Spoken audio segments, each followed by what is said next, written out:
William Blake was very much a child of London. He rarely left the city, and the streets, churches and riverbanks seeped into his poetry and art. This is a look at London, not as we experience it, but rather as Blake perceived it, full of angels, revolution, and strange beauty. Stop 1. Soho, Blake's birthplace. Location, 28 Broad Street, now Broadwick Street. Blake was born at 28 Broad Street, Soho in 1757 above his father's hosiery shop. It had a stock brick front in the fashion of London building after the Great Fire, with some discreet pilasters and cornicing that dated it to the early 18th century. It was 4 stories in height, with a basement, and was 3 sash windows wide along Broad Street. In such a house as this, the interior was of the plainest sort, lined with simple panelling and finished off with deal floors and stairs, which soon acquired that whitish patina so peculiar to London homes in the period. The ceilings were low, and the main room on each story was some 20 feet square. James Blake's shop was on the ground floor, facing Broad Street, while above it was the sitting room. The bedrooms and other chambers were on the 2 remaining floors, while a little wooden staircase led from the top story onto the roof. It was protected by a parapet of some 3 feet, but from here the young Blake could have seen the sun rising above the dome of St. Paul's, or declining westwards into Kensington Gardens. From Blake, by Peter Ackroyd, Random House, 1996. Soho, in Blake's time, was a busy place, filled with craftsmen and philosophers, engravers and dissenters, revolutionaries and mystics, a perfect breeding ground for the glorious visionary, as William Michael Rossetti later described him. The young Blake was a short, well-built child with a mop of reddish hair, who spent a good deal of his childhood wandering the streets of his hometown, through open-air markets, encountering fruit sellers and street preachers, and seeing visions of angels perched in trees. How sweet is the shepherd's sweet lot! From the morn to the evening he strays. Songs of Innocence. Blake claimed he saw angels in the mulberry trees on Peckham Rye as a child. As he wandered the streets, taking in the everyday life of the shops selling fruit or china, theatres, Carlisle House, where Bach conducted concerts, public houses, traffic both human and horse-drawn, feeding his mind with movement and colour, there was another London, a visionary one, overlapping and blending. My friend the angel climbed up from his station into the mill. I remained alone, and then this appearance was no more. But I found myself sitting on a pleasant bank beside a river by moonlight, hearing a harper who sung to the harp, and his theme was, "The man who never alters his opinion is like standing water, and breeds reptiles of the mind." From A Memorable Fancy, The Marriage of Heaven and Hell, by William Blake. Blake's London was increasingly Georgian. The timbered walls of the Tudors, the baroque style of the Stuarts, were being overshadowed by the tall, narrow, elegant new houses that let the light in. For windows were the new fad, 3 panes across and as deep as you could afford. These eyes of the Enlightenment bore witness to a new age of exploration, the exploration of nature, spirit, and mind. Stop 2. Golden Square, London Shadows. Experience and social injustice. In every cry of every man, in every infant's cry of fear, in every voice, in every ban, the mind-forged manacles I hear. London. Golden Square blends elegant Georgian buildings and narrow lanes. Here is the tension, almost tangible, born of contrast, beauty and confinement, grandeur and disillusionment, enlightenment and impoverishment. Blake's mind-forged manacles were the internalized limitations imposed by society, politics, and religion. The Industrial Revolution is barely nascent, yet already William Blake felt that London was spiritually wounded, while on the one hand there was a striving for understanding, philosophy, philanthropy, science, and the natural world.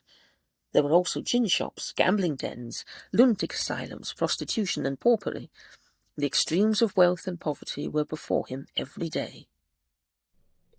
How the chimney sweepers cry, every blackening church appalls, and the hapless soldier's sigh runs in blood down palace walls. But most through midnight streets I hear how the youthful harlot's curse blasts the newborn infant's tear, and blights with plagues the marriage hearse. Stop 3. Westminster Abbey, Ghosts, Effigies, and the Gothic Imagination. I have conversed with the spiritual son. I saw him on Primrose Hill. Letter to Thomas Butts. Later he would describe seeing ghostly monks drifting through the abbey. His dislike of neoclassicism and love of Gothic drama comes from sketching here as an apprentice. One of his fellow students was Henry Fuseli, lately arrived from Switzerland. They spent many hours together working on illustrations for Erasmus Darwin's The Botanic Garden, published in 1791. Both artists shared the liberal views expressed in the book. An example of their collaboration is the fertilization of Egypt, featuring Anubis praying for rain. Blake created the engraving based on the original design by Fuseli.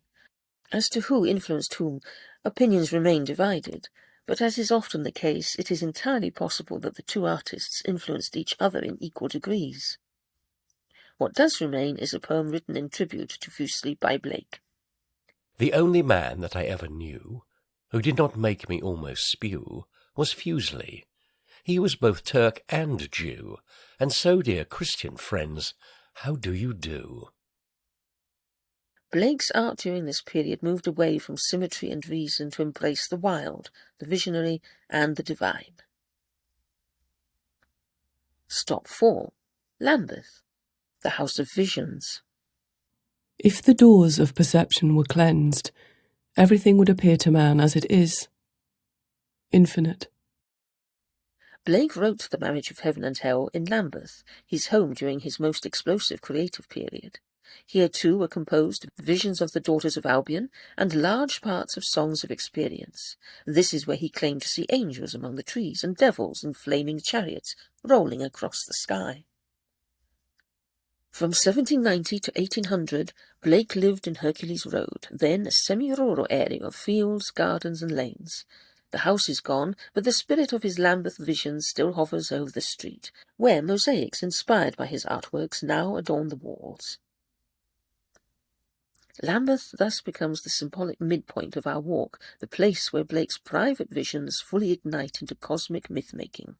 What were his visions? He spoke of fourfold, threefold, and twofold vision. Newton's single vision refers to the simple perception of material objects. But what of the other 3? And a fourfold vision is given to me.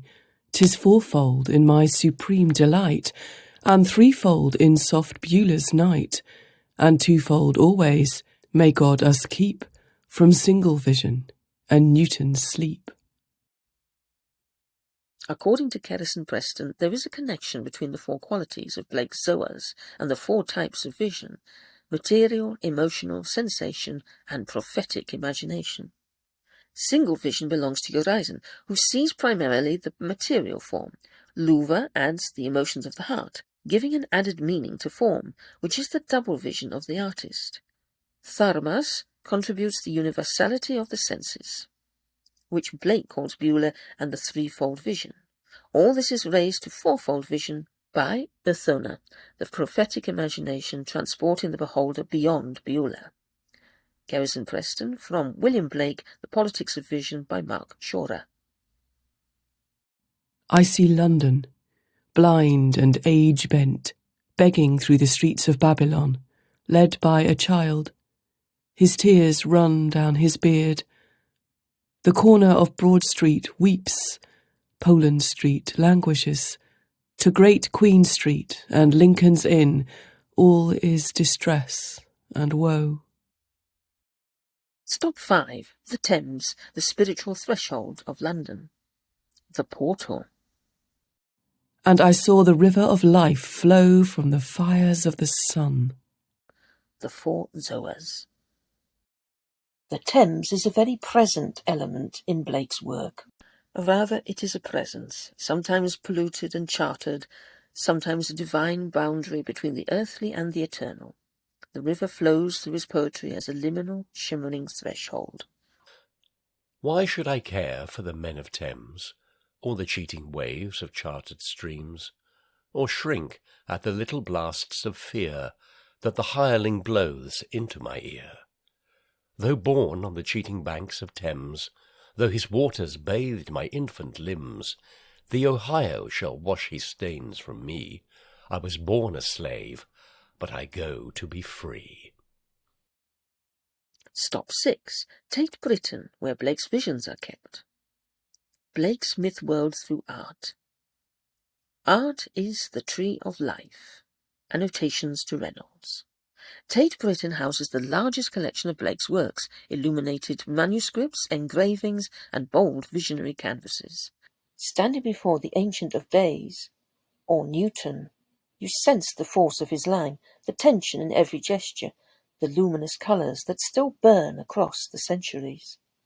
After the Thames, this is the perfect place to contemplate how Blake transformed his encounters with London, its streets, its spirits, its river, into a symbolic universe. Stop 7. Bunhill Fields, Blake's resting place. I give you the end of a golden string, only wind it into a ball. It will lead you in at heaven's gate. Jerusalem. Our walk ends in Bunhill Fields, the Dissenters' cemetery, where Blake was buried in 1827. Blake lies here in this quiet, leafy enclosure among nonconformists, prophets, revolutionaries, and religious outsiders, including John Bunyan and Daniel Defoe. Fitting company, and the perfect ending point, the place where Blake himself crossed the final threshold.